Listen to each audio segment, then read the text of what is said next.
Menaka, let's talk a little bit about what we know about this meeting going into it. It's because it's behind closed doors, isn't it? We're not expecting an instant readout, but what do we think is going to happen here?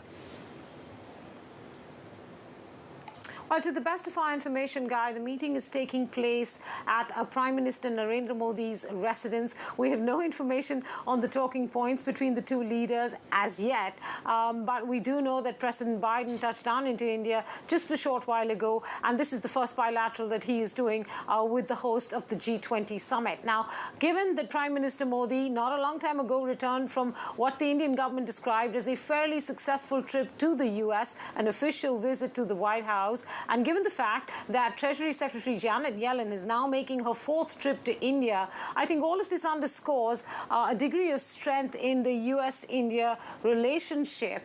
And much of that strength also comes from the isolation of China, or as critics would put it, the self-isolation of China. So these are some of the ingredients in the mix. I imagine China will be one of the key talking points between the two leaders, both the slowdown in the Chinese economy, but also the political aspects of this. And they will also talk or continue talking about defense partnerships, manufacturing partnerships, partnerships regarding digital public infrastructure, and a variety of other issues.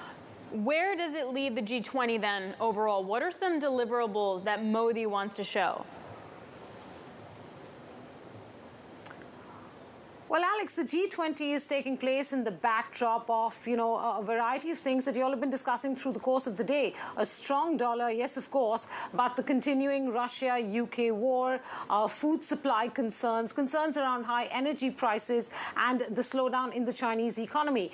In the foreground of the G20 summit, and these are some of the areas that leaders hope to come to decisions to, is reform of multilateral development banks like the World Bank, debt restructuring for lower-income countries, and transition financing for climate change.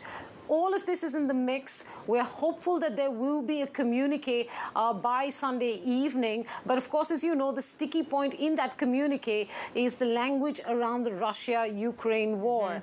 From now, so far, as Bloomberg scooped, we do understand that the communique will talk about a cascading of crises, will talk about coordinated macroeconomic measures, including fiscal and monetary policy measures. But we don't know yet what's going to happen with regards to the language on the Russia-Ukraine situation.